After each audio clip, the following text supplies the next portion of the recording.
Okay, my name is Kenneth Azahan. I write for Nigerian Pilot newspaper and Nigerian News World magazine. The magazine is actually a weekly. The newspaper is a daily.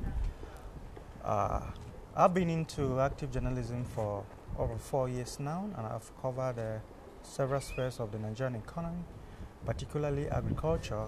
It was in the bit of covering agriculture that I learned about the B4FA program, and I got interested. Basically because I happen to come from a farming community where farmers plant their seeds and resort to prayer. So I felt if I go on the B4FA program, I will know what agriculture really entails. I'll be equipped to enlighten my people as a journalist and probably policy makers on better ways of going about agricultural activities. And so far, I would say the program has been an eye-opener for me. I have learned from our visits to various scientific research centers, my interaction with scientists and several trainings, that the future of agriculture is in sciences.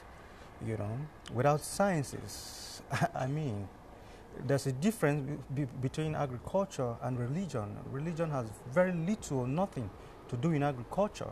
But it's unfortunate that even as a journalist, not until I got on this program, I was also praying when my parents planted their seeds. And it now behoves on me, from what I have learned, especially my visit to the UK, where I have seen what science has done for the agriculture in the European continent. It now behoves on me to go home and pass this message to the government and various policy makers on the need for huge investment to be made in agriculture so that our people can have food sufficiency and can